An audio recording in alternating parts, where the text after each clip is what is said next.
लोकसभा चुनाव सर पर है और लोकसभा चुनाव की तैयारियां की जा रही थी। इसी बीच एक खबर आती है जो कि रातों रात वायरल हो जाती है और उसको टॉप सर्च टॉपिक अगर मैं कहूँ तो कुछ गलत नहीं है, क्योंकि जो तमाम पार्टियां हैं वो अपनी अपनी तैयारियों में जुटी हुई थी। जो राजनीतिक क्षेत्र से जुड़े जो लोग हैं उनको हिलाकर रख देती है खबर कि अरविंद केजरीवाल जो है वो गिरफ्तार हो गए हैं। शराब घोटाले के मामले में उनकी गिरफ्तारी बताई जा रही है। आम आदमी पार्टी के जो तमाम जो उनसे जुड़े लोग हैं वो प्रदर्शन कर रहे हैं। सीधा सीधा जो बीजेपी कार्यालय के बाहर, पूरे देश में बीजेपी कार्यालय के बाहर धरना प्रदर्शन कर रहे हैं।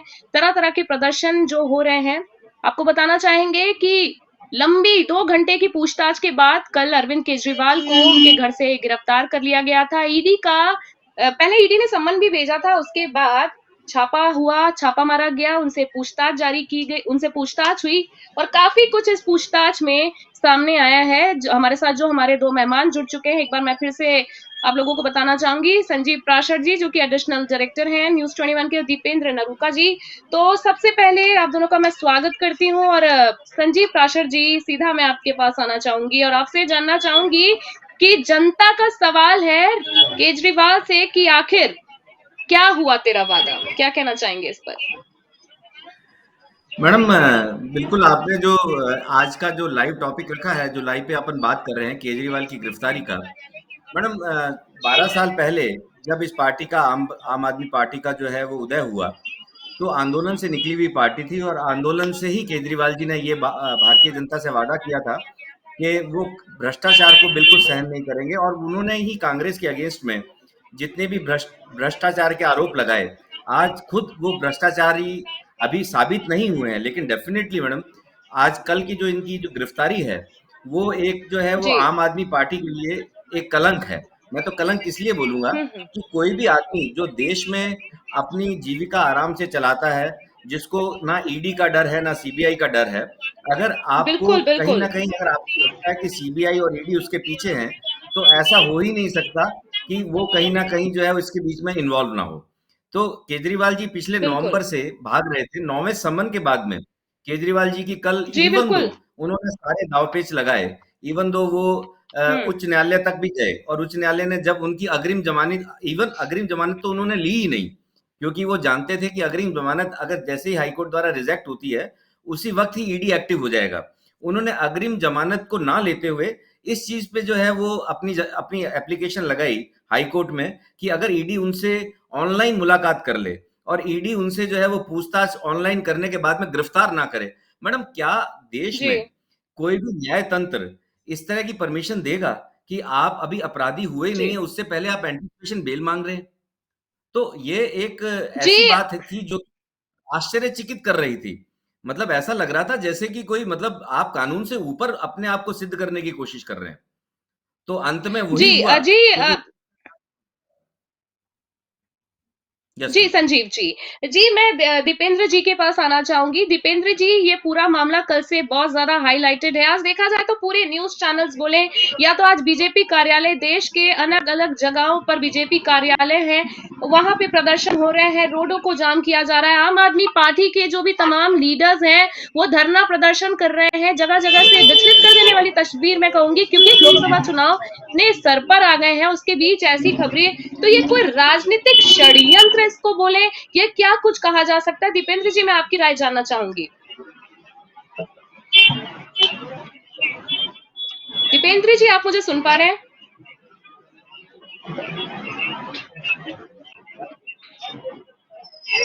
क्या दीपेंद्र जी, आपको मेरी आवाज आ रही है? आप मुझे सुन पा रहे हैं? जी। हम दीपेंद्र जी से वापस कनेक्ट होंगे। सर, मैं आपसे जानना चाहूंगी संजीव प्राशर जी की, जो मैंने दीपेंद्र जी से कहा कि क्या ये राजनीतिक षड्यंत्र इसको बोलेंगे? क्योंकि देखिए, चुनाव से ठीक पहले इस तरह की घटना होना, इसे क्या मैडम, समझा आपने जाए? आपने इंटरलिंक किया चुनाव से ठीक पहले, पर अगर 20 नवंबर को पहला सम्मन भेजा जाता है, उसके बाद में आप 9वें सम्मन तक भी जो तो है सर, वो कार्रवाई आप, तो पहले होनी चाहिए थी। सर, कार्रवाई तो पहले होनी चाहिए थी, चुनाव के ठीक पहले ही क्यों? मैडम, अगर अगर आप जो है पहले कार्रवाई कर लेते तब ज्यादा राजनीति की बू आती कि आपने इलेक्शन से पहले ही उनको ये मौका दे दिया। अल्टीमेटली जो है वो अपने आप को ये देखिए, सिद्ध कर। राजनीतिक षड्यंत्र नहीं है। देखा ये जाता है कि जब भी लोकसभा चुनाव, जी आपकी आवाज मुझ तक आ रही है। आपको सुनाई दे रहा है? हाँ, हाँ, आ रही जी बिल्कुल। जी, आपकी आवाज सुनाई दे रही है, मेरी आवाज पहुंच पा रही है वहां तक? जी बिल्कुल नरुका जी, मुझे आपकी आवाज आ रही है।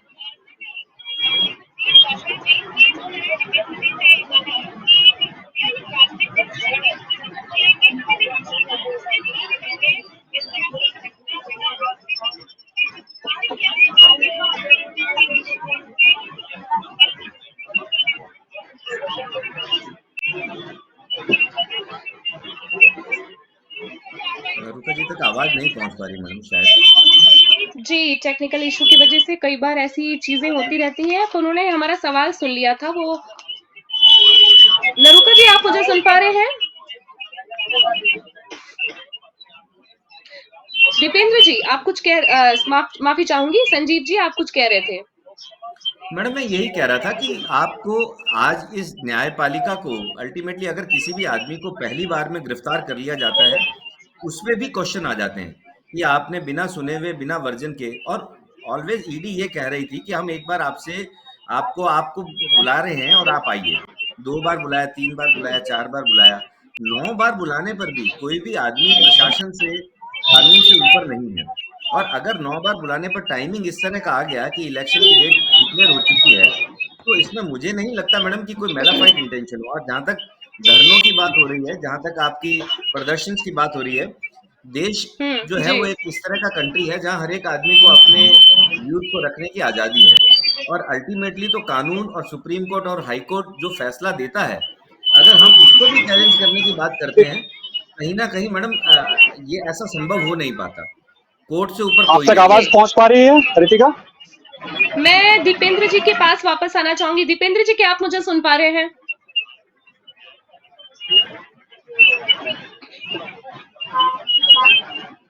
नेटवर्क कनेक्टिविटी की वजह से हमारे दर्शकों को बताना चाहूंगी कि नेटवर्क कनेक्टिविटी की वजह से कई बार लाइव में ऐसी असुविधाएं जो है आती रहती हैं। जैसे कि जितनी जल्दी हम दीपेंद्र जी से जुड़ पाएंगे, हम आपको दीपेंद्र जी से वापस जुड़वाएंगे। संजीव जी, जैसे कि हम बात कर रहे थे बिहार की राजनीति में, मैं आपसे जानना चाहूंगी कि बिहार की राजनीति में लालू यादव ने अपनी वाइफ को सीएम बनाया था। आपको क्या लगता है कि ये मामला अगर लंबा खिंचता है तो क्या कुछ देखने के लिए मिल सकता है? मैडम, ऑफ कोर्स बिहार की राजनीति की जो बात अपन कर रहे हैं वो 10 साल पुरानी बात है, मोरओवर।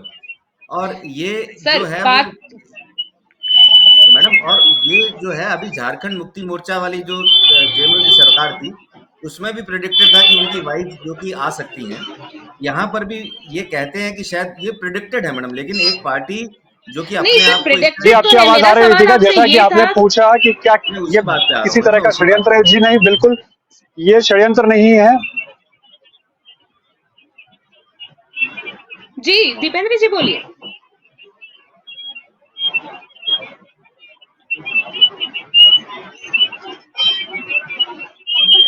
काशर जी, आप कह रहे थे कुछ। मैं कह रहा था मैडम कि उस वक्त की बात जो पुरानी थी, उसके बाद में अभी जो रिसेंटली झारखंड मुक्ति मोर्चा वाली बात हुई, उसमें भी ऐसा सुनने में आया कि वाइफ को बनाएंगे। अब इसके बाद आम आदमी पार्टी में भी इस तरह की बात आई है, लेकिन कहीं ना कहीं उनके पास में सौरभ भारद्वाज, आतिशी, इस तरह के एलिजिबल कैंडिडेट हैं।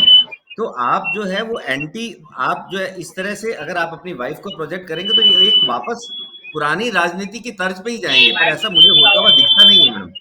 डेफिनेटली आपको आपके होता हुआ पास में दिख नहीं अगर, रहा है? हाँ, ऐसा नहीं लग रहा मुझे मैडम। पहली बात तो जी ठीक है। देखिए, इस बीच ना केजरीवाल जी की अनुराग अपनी जो, ठाकुर जी का भी एक बड़ा बयान सामने आया है कि उन्होंने, अनुराग ठाकुर ने कहा है कि अहंकार उनके भ्रष्टाचार से भी बड़ा था। तो ये जो तीखा तंज एक कसा गया है, इस बारे में आप क्या कहना चाहेंगे? मैडम, ये राजनीतिक टिप्पणियां टिप्पणियां हैं जो कि आपको आपको सूट करती हैं। आज अनुराग आवाज ठाकुर जी ने अगर बात कही है तो ये अल्टीमेटली उनका खुद का एक फीलिंग्स है। देश की फीलिंग जब वोटिंग होती है तब पता लगती है। आप कितने भी बड़े, आज मोदी जी के लिए दुनिया भर के लोगों का कहना है कि ये एक ऐसा व्यक्तित्व है या वैसा व्यक्तित्व है, लोकतंत्र खत्म हो गया, फिर भी अगर लोग उनको जिता के लाते हैं तो आपकी इंटरनल एक आदमी की फीलिंग कुछ भी हो सकती है। तो मैं अनुराग ठाकुर जी की बात उन तक ही रहने देता हूँ। मैं ये मानता हूँ कि अल्टीमेटली हाँ, ये बात बिल्कुल सही है मैडम कि देश में न्याय व्यवस्था को आप कभी भी चैलेंज नहीं कर सकते। सूनर और लेटर आपको उस फ्रंट पे जाना पड़ेगा और उस फ्रंट पे जाना पड़ेगा आपको जी, उस व्यवस्था के, क्योंकि एक व्यवस्था तो होगी जो पूरे देश को चलाएगी। आप न्याय व्यवस्था को चैलेंज नहीं कर सकते। आप जब मर्जी जो मर्जी व्यवस्था बोल को देंगे, चैलेंज नहीं कर सकते। जब जो मर्जी बोल देंगे, ऐसा संभव नहीं है। जनता सुन लेती है, जनता ताली भी बजा देती है, लेकिन वो ताली वोट में कन्वर्ट होती है नहीं, एक बहुत बड़ा चैलेंज रहता है। ये जनता तय करती है। देखिए, मैं दीपेंद्र जी के पास वापस आना चाहूंगी। दीपेंद्र जी, क्या आप मुझे सुन पा रहे हैं? दीपेंद्र जी हमारे न्यूज 21 के न्यूज हेड हैं और साथ ही हमारे साथ हमारे मेहमान संजीव प्राशर जी, जो कि एडिशनल डायरेक्टर हैं न्यूज 21 के, वो हमारे साथ जुड़े हुए हैं। हम उनसे आज की चर्चा जो है वो जारी रखेंगे। मैं एक बार दीपेंद्र जी के पास वापस आना चाहूंगी। दीपेंद्र जी, क्या आप मुझे सुन पा रहे हैं? संजीव जी, शायद नेटवर्क कनेक्टिविटी की वजह से, माफी चाहूंगी, वो हमें सुन नहीं पा रहे हैं। हम अपनी चर्चा को आज जारी रखते हैं। इसी बीच कांग्रेस का बड़ा बयान सामने आया है कि हम केजरीवाल के साथ हैं, और बीजेपी पार्टी यानी भाजपा पार्टी को उन्होंने ये बताया है, कांग्रेस ने, कि ये सिर्फ एक एजेंडा है। चुनाव से ठीक पहले इस तरह का जो मामला उठा है, ये सिर्फ ये बीजेपी पार्टी अपने दम पर चुनाव नहीं जीत सकती, इसलिए इस तरह का मुद्दा जानबूझकर उठाया गया है। इस मामले में आपकी अपनी क्या राय है? मैडम कांग्रेस की इस वक्त हालात ये है कि दिल्ली में जो है वो कांग्रेस केजरीवाल जी के साथ में समझौता करती है और पंजाब में एक सीट भी नहीं देती। तो मेरे को इस अंतर्द्वंद को समझ नहीं आता, क्योंकि आपको अल्टीमेटली आज ये का आपका सेंटेंस है कि साहब जो है केजरीवाल जी के लिए बीजेपी का प्रोपोगंडा है, लेकिन एट द सेम टाइम आप न्यायपालिका को भी चैलेंज कर रहे हैं। मतलब कितनी बड़ी बात हम्म, लगती है मैडम कि हम्म, आप हम्म, अपने पर्सनल हम्म, पर्सनल या आप अपनी पार्टीबाजी से उठ करके देश की तरफ तो देखिए कि जब हजारों करोड़ों हम्म, का आपका कोई जो है स्कैम होता है और उस हजारों करोड़ की तह तक पहुंचने के लिए एक सिस्टम बना हुआ है, आपका पूरा सिस्टम उसको हम्म, फॉलो कर रहा है। आप उसके लिए आज हम्म, चौथी गिरफ्तारी के मैडम की हुई थी, के कविता की, उनसे तार जुड़े। के कविता ने उसके बाद में जो है वो अब बिल्कुल। सुनने में ये आ रहा है कि के कविता जी जो है वो सरकारी गवाह बनेंगी। तो सरकारी गवाह अगर के कविता जी बनेंगी तो डेफिनेटली मैडम सरकार को एक सुविधा मिलेगी कि वो स्कैम को पूरी तरह से ग्रास रूट तक उसको खोज सकें। तो मैडम उसको खोजने खोज में सके। अगर हाँ, अगर वो खोज रहे हैं और खोजना चाहते हैं तो इसमें आम जनता, जो देश की जनता, और मोदी जी, मैं ये नहीं कहूंगा, लेकिन हाँ ये जरूर कहूंगा कि अल्टीमेटली कोई भी कल्पित हो, मैं हाँ इस बात से भी लोगों का कहना ये भी हो सकता है कि जितने 26 लोगों को पकड़ा गया उसमें से 24 जो थे हम्म, वो दूसरी दूसरी जो है वो आपका अगला क्वेश्चन ऐसा भी हो सकता है कि क्यों, क्योंकि आम जनता है। लेकिन मैं ये जरूर कहूंगा मैडम कि जब कभी भी मैं एक जगह पे कहीं खड़ा था तो मैं जो है वो हाई स्पीड में निकल गया तो मैं पकड़ा गया। तो मैंने पुलिस वाले से पूछा हम्म, जब मैं वहां पे अपना टोकन कटवा रहा था कि वो भी तो निकल गया, वो भी तो निकल गया। तो ही रिप्लाइड मी हम्म, कि कभी आप भी ऐसे निकल गए होंगे, कोई दूसरा टोकन कटा रहा था। तो hmm, ultimately at the end of the right. Day जो 24 लोग पकड़े गए हैं मैडम, वो कोर्ट तय करेगा कि उन लोगों ने कितना करप्शन के अंदर जो है वो उनका पार्टिसिपेशन था। लेकिन कोर्ट तक आने तो दो बात। आप अपने आप कैसे डिक्लेयर कर सकते हो कि ये राजनीतिक प्रतिद्वंदिता है या ये राजनीतिक जो है इस वक्त ये टाइम था। नवंबर में अगर ये बात हो जाती तो माइट भी मैडम यहाँ तक बात जो है वो आपको क्लैरिटी से मिलती। और ये तो केजरीवाल जी के लिए और हम्म, खतरनाक बात होती कि उनका नवंबर तक कैंपेन बिल्कुल। शुरू होने से पहले ही वो जो है वो खत्म हो जाते। ये जो उस वक़्त गठबंधन की बातें हो रही थी, अगर ये गवर्नमेंट को चाहती, हाँ, के कविता जी अभी 14 दिन पहले गिरफ्तार हुई, तो उसके बाद में इनका तार से तार जुड़ना शुरू हुआ। अगर नवंबर में ये बताते तो शायद हो सकता है कि के कविता जी बाद में गिरफ्तार होती। जी, बिल्कुल। देखिए, इस बीच अन्ना हजारे जी का बड़ा बयान सामने आया है, जो कि बहुत मायने रखता है, क्योंकि एक समय पर अन्ना हजारे जी और केजरीवाल एक साथ थे। तो अन्ना हजारे जी का एक बड़ा ही बयान, दुखद बड़ा ही मतलब बड़ा बयान सामने आया है कि उनको बिल्कुल दुख नहीं होता है कि आज केजरीवाल जी की ये हालत है, क्योंकि उनका कहना है कि इसको लेकर उन्होंने उनको पहले भी चिट्ठी लिखी थी, उनको सावधान किया था, पर केजरीवाल ने उनकी बात नहीं मानी थी। इस बात पर क्या आप कहना चाहेंगे? Madam of course Anna Hazare जी के बारे में देश पूरा जानता है कि वो जिस हिसाब से वो राजनीति करते ही नहीं थे, वो जन आंदोलन चलाते थे। हम्म, और जन आंदोलन बिल्कुल, आम बिल्कुल, जनता के बिल्कुल। लिए होता था, आम जनता के लिए होता था। और केजरीवाल जी भी जब उनके साथ जुड़े थे तो जन आंदोलन के लिए जुड़े थे। राजनीतिक और जन आंदोलन दोनों में फर्क है। केजरीवाल जी ने उस जन आंदोलन से निकल करके 2012 में अपनी पार्टी बनाई। अब जब आदमी बिल्कुल, पॉलिटिक्स में आता है मैडम, तो ये बिल्कुल दोनों चीजें कहीं आपस में जो है मैच नहीं करती हैं। जन आंदोलन के लोग जन आंदोलन ही रह गए, क्योंकि उनका देश में होने बिल्कुल। वाली छोटी-छोटी चीज़ों से ही सरोकार रहा और उन्होंने उसको करेक्शन करने की कोशिश की। लेकिन जब आप राजनीतिक पार्टी बन गए, जब आप ये कहते थे कि हम जो राजनीतिक पार्टी हैं, देश को भ्रष्टाचार से निजात दिलाएँगे, हम जो है वो ये करेंगे, वो करेंगे, और जब आप राजनीतिक रूप में आ गए, तो जब आदमी ये कहता था कि साहब जो है मैं अपने साथ में जो है वो छोटे से 2 कमरे के मकान में रह लूँगा, 5 कमरे के मकान में ले लूँगा, कोई सिक्योरिटी नहीं लूँगा, मैं जो है वो आम जनता से डायरेक्ट टच में रहूँगा। आज कहाँ है वो सारी बातें? तो जन आज आंदोलन इतना मैडम बड़ा जब घोटाला सामने आया है, बिल्कुल, बिल्कुल, बिल्कुल। और इसी बीच इसी बात से मैं आपके पास आ रही हूँ सर, कि एक अहम बात भी इस बीच सामने आई है कि जब ईडी द्वारा कार्रवाई की जा रही थी इनकी, तो ईडी अधिकारियों की पता चला है कि अरविंद केजरीवाल जो है वो ईडी अधिकारियों की जासूसी कर रहे थे, क्योंकि 2 अधिकारियों के केजरीवाल जी के घर से 2 अधिकारियों के नाम, पते और उनके पूरे जो परिवार है, उनका पूरा जो बायोडाटा है, वो सामने आए हैं। मैडम बहुत ही गलत बात है। सरकारी आदमी अपनी ड्यूटी करता है और उस ड्यूटी के वक़्त में वो सरकार के लिए जो है वो रिस्पॉन्सिबल होता है। आप उस सरकारी आदमी का बायोडाटा लेकर के आप उसको मिसयूज़ करेंगे, आप उसको थ्रेटन करेंगे, आप उस जानकारी को कहीं न कहीं अपने प्रभाव के लिए हुँ। यूज़ करेंगे, ये तो एक और बड़ा क्राइम है। और देश के कानून के जी, हिसाब बिल्कुल। से अगर उनके पास ये डाटा पाया जाता है, तो ईडी भी इस पे केस कर सकती है। ये तो अगर ईडी ने इस तरह की 2 फाइल्स पकड़ी हैं 2 अधिकारियों की, जिसमें एक जॉइंट डायरेक्टर और डिप्टी डायरेक्टर लेवल के बंदे हैं, तो ये अपने आप में मैडम जो है वो केजरीवाल की मुसीबतें और बढ़ाएगा। और क्योंकि उनकी इस तरह की मुसीबतें और ज़्यादा बढ़ गई हैं, बिल्कुल। क्योंकि अब जो आने में सुनने में बात हो रही है, गोवा के 13 विधायक भी जो हैं, वो केजरीवाल जी को धन देने के संबंध में अपना बयान ईडी को नोट करा रहे हैं। तो अब एक तरफ से बिल्कुल, बिल्कुल, मैं इस बात पे भी आना चाहूँगी। आप बताइए, आप क्या कह रहे थे? मैं इसी तरह से बात कर रहा था कि एक तरफ के कविता जी, एक तरफ उनके जो है वो उप मुख्यमंत्री जी सिसोदिया जी जेल में हैं, और इसी शराब घोटाले पे संजय सिंह जी। मैं तो देश के अंदर बहुत सी अजीब चीजें कई बार मुझे लगती हैं और एक आम आदमी को भी लगती हैं कि संजय सिंह जी, सिसोदिया जी, अब केजरीवाल जी, सारे के सारे लोग पिछले 6-6 महीने से 5-5 महीने से जेल में है मैडम। कोई छोटे से छोटी चीज जी, भी जो अगर बिल्कुल। कोई आदमी अपराधी बनता है मैडम, तो न्यायालय उनको जमानत दे देता है। अगर अगर सिसोदिया जी की जमानत सुप्रीम कोर्ट के द्वारा इतनी बार रिजेक्ट हुई है, और उसके साथ में ये कहना कि सिसोदिया जी तो देश के लिए काम कर रहे थे, स्कूलों के लिए काम कर रहे थे, एक एंटी चाल के तहत उनको गिरफ्तार किया गया। मुझे मैडम जो है वो एक आम आदमी होते हुए एक मुझे इतनी बात जो है गले से नहीं उतरती। कानून खुला है, जी, न्यायालय खुले बिल्कुल। हैं। अगर आप उन पे भरोसा रखेंगे, तभी बात बन पाएगी। जनता को बरगलाइए मत। जनता को बार-बार बिल्कुल, ये न्यायालय कन्फ्यूज़ से मत। मैं आपसे ये सवाल करना चाहूँगी कि आज की जो उनकी जो ज़मानत है, वो अर्ज़ी थी, वो वापस क्यों ली गई? क्योंकि इसको रणनीति, हम लोग इसे रणनीति कह सकते हैं या मजबूरी कह सकते हैं, क्योंकि अचानक अरविंद केजरीवाल जो हैं, वो सुप्रीम कोर्ट से अपनी अर्ज़ी वापस ले लेते हैं।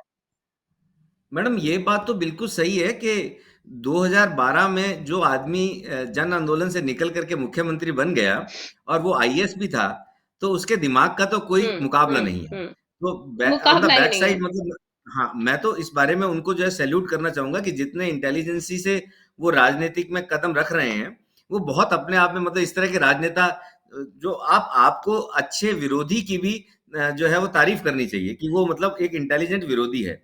तो उसने जिस हिसाब से बिल्कुल, बिल्कुल। केजरीवाल जी ने अपने आप को हर जगह पे कोशिश करी रस्ते निकालने की, इधर से उधर से, जब नहीं निकले, तो अल्टीमेटली उन्होंने जो है वो आज आज का जो उनका सुप्रीम कोर्ट में कल याचिका दी उन्होंने, अगर सुप्रीम कोर्ट की उन्हें याचिका भी वापस फ्लॉप हो जाती, अगर वो सुप्रीम कोर्ट भी उनको, क्योंकि सुप्रीम कोर्ट को ईडी ने सुबह ही बोल दिया कि हम भी जो है इस चीज के अंदर अपना पक्ष रखेंगे, आप वन साइडेड राय नहीं देंगे, आप वन साइडेड जो है वो क्लेम नहीं करेंगे। तो जब एक दिन पहले हाई कोर्ट में ईडी अपना जो है वो प्रेजेंटेशन न्यायाधीश के कमरे में दे सकती है, तो अल्टीमेटली वही जज, क्योंकि मैडम आज की डेट में मैं ये कहूंगा कि न्यायपालिका बहुत स्ट्रांग है, और वही सुप्रीम कोर्ट जी, 99% केसेस में देखा गया है कि अगर हाई कोर्ट किसी चीज को देती है, तो सुप्रीम कोर्ट केस चलते हुए उस केस के अंदर इंटरवेंशन नहीं करती। तो नहीं कर पा केजरीवाल जी जी, जी। नहीं करती मैडम, क्योंकि क्योंकि अल्टीमेटली हाई कोर्ट ने भी कुछ चीजें देख करके डिसीजन दिया और केस ऑन हो गया है, गिरफ्तार हो गया आदमी। तो जी, नॉर्मली मैं इसी सुप्रीम कोर्ट बात का से आपके पास है। आना चाहूँगी कि अगर किसी भी हालात में केजरीवाल जी को लंबा जेल जाना पड़ता है, तो क्या केजरीवाल वहां से अपनी सरकार चला पाएंगे? जेल में रहते हुए किन किन और किस किस और कब कब किस किन लोगों से कब कब मिल सकते हैं? क्या एक जेल का जो मैनुअल होता है वो क्या होता है? आपको लगता है कि अगर जेल जाना पड़े तो उनकी सरकार केजरीवाल की वहां से चल सकती है? मैडम यहाँ बड़ी इंटरेस्टिंग सी एक बात है। दिल्ली पुलिस केजरीवाल जी के पास नहीं है, लेकिन दिल्ली जेल केजरीवाल जी के पास है।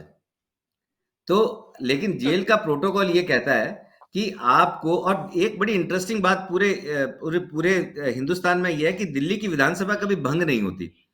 दिल्ली की विधानसभा का जब मर्जी केजरीवाल जी 4 दिन में सत्र बुला लेते हैं, 5 दिन में सत्र बुला लेते हैं, कभी-कभी तो मतलब वीक के अंदर के इंटीमेंट टाइम में सत्र बुला लेते हैं। तो इतने जल्दी जो आदमी सत्र बुलाता है उसके कुछ फैसले होते हैं, कुछ भी होता है। तो और केजरीवाल जी ने अपने पास कोई विभाग नहीं रखा था।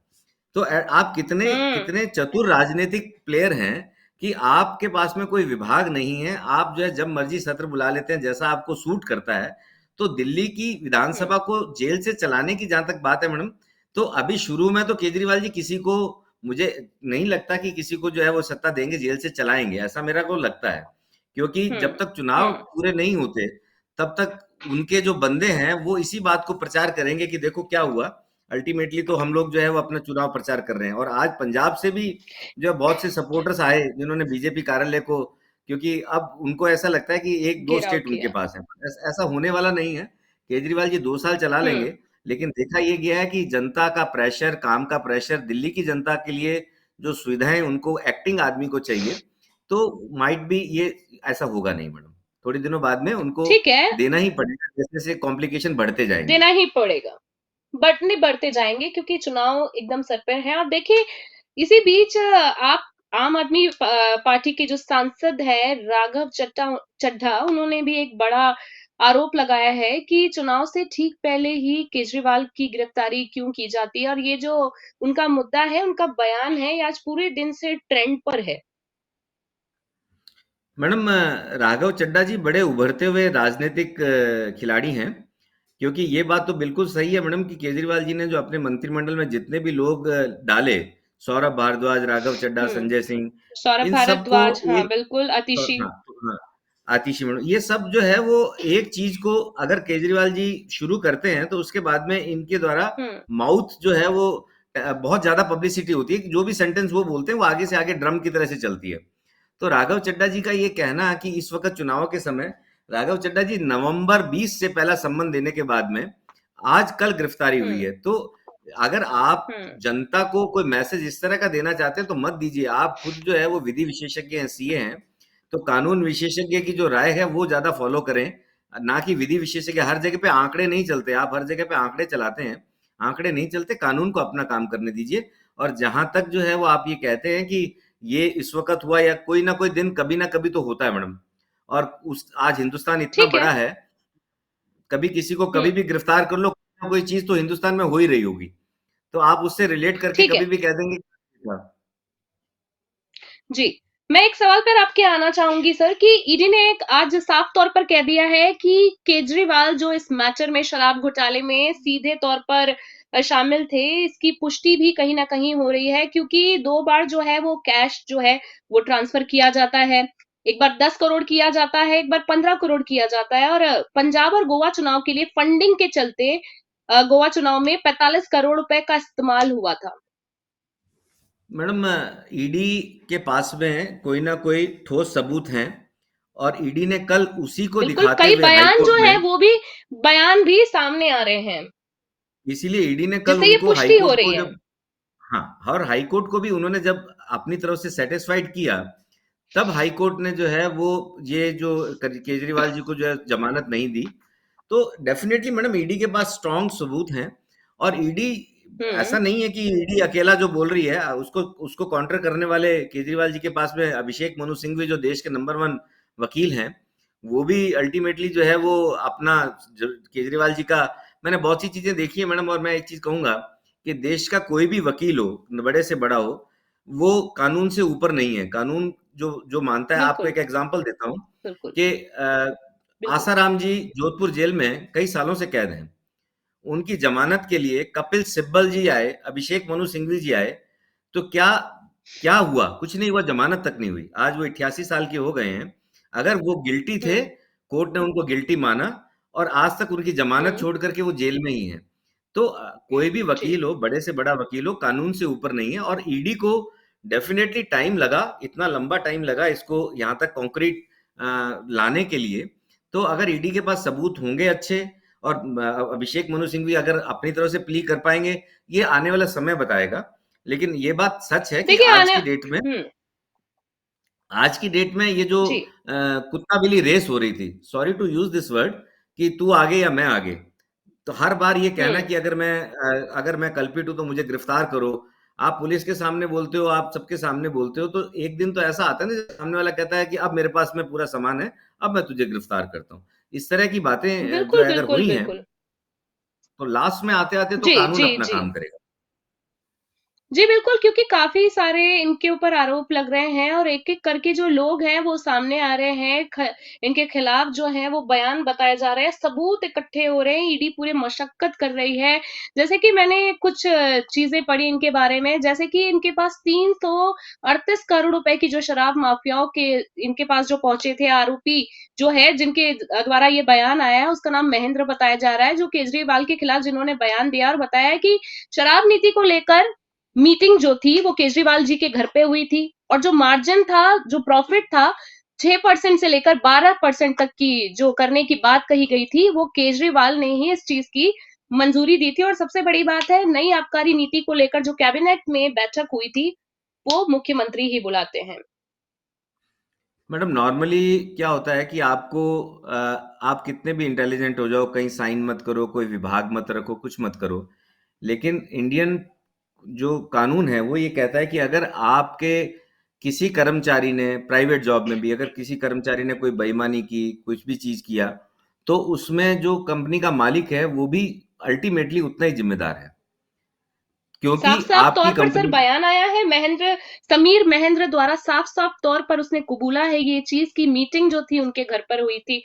तो इस तरह के बड़े जो बयान हैं, कहीं अरविंद केजरीवाल के लिए बहुत खतरा ना पैदा कर दे मैडम, चुनाव के डेफिनेटली ठीक मैडम, पहले। देखो, ये महेंद्र जी ने जो बयान दिया, या जो गोवा के एमएलए बयान दे रहे हैं, या के कविता जी जो सुनने में आ रहा है कि वो जो है वो सरकारी गवाह बनने जा रही हैं, तो यही तो सबूत होंगे ईडी के पास में, जिनसे कल जी। को वो केजरीवाल जी से न्यायालय में बात करेगी। और केजरीवाल जी के पास भी बहुत से सबूत होंगे, जैसे वो थे ही नहीं, उन्होंने कहीं साइन ही नहीं किए। उन्होंने, क्योंकि केजरीवाल जी ने कल भी ऐसा सुनने में आया कि जब ईडी से उनसे पूछा गया, तो उनके पास में और के अलावा कोई जवाब नहीं था, उनके मुंह से कोई शब्द नहीं निकल रहे थे। तो क्या इस तरह से जांचें हुँ। होंगी मैडम? इस तरह से जांचें तो नहीं बिल्कुल होंगी। नहीं। अल्टीमेटली तो आपको हुँ। ऐसा ऐसा मैं देखता हूँ कि ईडी या कोई भी संस्था अगर किसी आदमी को एक बार अपने सामने इंटरोगेशन करती है, तो बड़े से बड़ा अपराधी और बड़े से बड़ा जो भी बंदा होता है, वो सच उसका उगल करके सामने आ जाता है। बहुत से कम केसेस ऐसे हुए हैं जहां पर आपको जो है at the fight fact finding नहीं हुई है। अदरवाइज फैक्ट फाइंडिंग कर जी, ही जी। लेते हैं लोग, क्योंकि ये पूरे काम के साथ में, पूरी व्यूज के साथ में अपना चक्रव्यूह बनाते हैं, और उसको तोड़ना कोई आसान जी। काम नहीं होता, भेदना कोई आसान काम नहीं होता। आसान काम नहीं होता है। चलिए संजीव प्राशर जी, आपने आज इस हॉट टॉप सर्च मैं इसको बोलती हूँ, क्योंकि टॉप सर्च इसलिए मैं बोल रही हूँ टॉप सर्च टॉपिक, क्योंकि अब देखा जाए तो देश की राजनीति में इससे बड़ा जो मामला है वो अभी आ ही नहीं सकता है, क्योंकि लोकसभा के चुनाव जो है वो एकदम सर पर है। और आपने इस मामले से जुड़ी हमें तमाम जानकारी साझा की, उसके लिए आपका बहुत बहुत धन्यवाद। रितिका जी, बहुत बहुत धन्यवाद। न्यूज 21 के दर्शकों का भी। ऑफ कोर्स, सब कुछ जो है कानून के अंदर, कानून के दायरे में अगर होता है, तो देश के लिए भी जो है वो एक गौरव की बात होती है कि हम लोग जो है वो जिस दिशा में अग्रसर हो रहे हैं, वहाँ कानून का राज होगा, वहाँ न्यायपालिका का आदर्श होगा, और न्यायपालिका का सम्मान होगा, और हम सब लोगों को, आम भारतीय जी। नागरिक होने के तहत, इन सब चीजों को पालन करना चाहिए। धन्यवाद मैडम। पालन करना चाहिए। संजीव प्राशर जी, आपका बहुत-बहुत धन्यवाद। हमारे साथ मेहमान जुड़े हुए थे आज के हमारे लाइव में, संजीव प्राशर जी, जो कि एडिशनल डायरेक्टर हैं न्यूज़ 21 के। वो समय-समय पर हमारे साथ जुड़ते रहते हैं और आगे भी आप इनको हमारे स्टूडियो में देखेंगे। आज का मुद्दा हमने उठाया था अरविंद केजरीवाल को लेकर, जो कि पूरे देश में चुनाव के ठीक पहले चर्चा का विषय बना हुआ है। ये तो आने वाला वक्त ही बताएगा कि विभागीय अधिकारी हैं, क्या कुछ अपडेट्स रहेंगी इसको लेकर, इस मैटर को लेकर, केजरीवाल जी से लेकर आप हमारे साथ बने रहें और जुड़े रहें, देखते रहें न्यूज़ 21।